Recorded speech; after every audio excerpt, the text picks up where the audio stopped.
இந்த பூ விக்கிறது சாப்பாடு விக்கிறதெல்லாம் தினக்கூலி வேலை அப்படி சொல்லி பழகுங்க. ஒரு அறிவு. டேய் ரவி சமையல் கலையை படிச்சுட்டு இந்த வேலையை பார்க்கலாம். சொந்த திறமையில பண்றான். மீனாவும் பூவை வாங்கி அந்த திறமையா கட்டி விக்கிறா. அதே மாதிரி நீ என்ன பண்ற? பாத்திரம் விக்கிற. 10 நாள்ல பொருள் விக்கிறா கம்பெனிக்காரன் எடுத்துட்டு போயிடுவான். ஆனா மீனா செய்யற வேலை அப்படி இல்ல. அவ வாங்கி விக்கிற பூ அவளுக்கு சொந்தமானது. அதை வித்தியாசமா டெக்கரேஷனும் பண்றான். இதெல்லாம் அவங்களோட கிரியேட்டிவிட்டி. நீ எவனோ அந்த தயாரிச்ச பொருளை விக்கிற. நீ பிசினஸ்மேன் சொல்லிக்கலாம். இவன் சொல்லி கூடாதா? டேய் அம்மா பார்லர் மாமா என்ன சொன்னாலும் எந்த கேள்வி கேட்காம கண்டுக்காம இருக்கிறான். இந்த பிரச்சனை உனக்கு மட்டும் இல்லடா. இந்த உலகத்துல கல்யாணம் பண்ண அத்தனை ஆம்பளைங்களுக்கு இருக்குது. அம்மா பக்கம் நிக்கிறதா இல்ல பொண்டாடி பக்கம் நிக்கிறதா அப்படிங்கிறது தெரியாது. அதான் என்ன பத்தி என்ன விஷயமா இருந்தாலும் அதை பத்த வைக்கிறதுக்கு இந்த வீட்ல 2 பேர் இருக்காங்களே. என்ன சொல்ல வரீங்க? எதா இருந்தாலும் நேரடியா சொல்லுங்க. ஆமா இந்த வீட்ல என்ன பிரச்சனை வந்தாலும் நீங்க தான கூட்டிட்டு வந்து பஞ்சாயத்து பண்ணிட்டு இருக்கீங்க. ஓ அப்ப நாங்க பண்ணது தப்புன்னு சொல்ல வரீங்களா?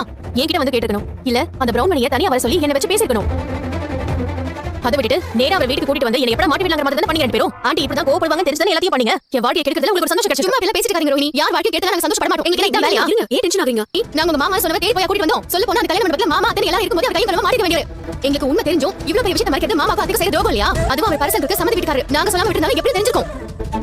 போய் சொன்னது நீங்க. அப்புறம் மீனா மேல கோவப்படுறதுல என்ன பிரயோஜனம் இருக்கு? என்ன சொல்லிருப்பீங்க? வீட்ல சொல்ல வேணாம்னு சொல்லிருப்பீங்க. அப்புறம் நாங்களும் அத்தை மாமா ஏமாத்த மாதிரி ஆயிடும்ல. எந்த காலத்துலயும் மாமா கிட்ட நாங்க போய் சொல்லி ஏமாத்த மாட்டோம். அப்ப என்ன நான் ஏமாத்தறவளா? இதனால நீங்க அதெல்லாம் பண்ணிட்டு இருந்தீங்க. இந்த பிரச்சனை பேச ஆரம்பிச்சது நீங்க தானே. இதுக்கு ஏதாவது தீர்வு சொல்லிட்டு போங்க. மீனா சொல்யூஷன் கிடைக்கும்னா அத பத்தி பேசலாம். ஆனா கேரள சாமி பத்தி சொன்னல. நீ எதுக்கு பார்க்கணும்? மனோஜ் ரோகிணி பிரிக்க போறேன். வசியம் பண்ணி மனோஜ் கிட்ட பிரிக்க போறேன்னு சொல்றாங்க. உங்களுக்கு வேற கல்யாணம் பண்ணி போறாங்களாமே.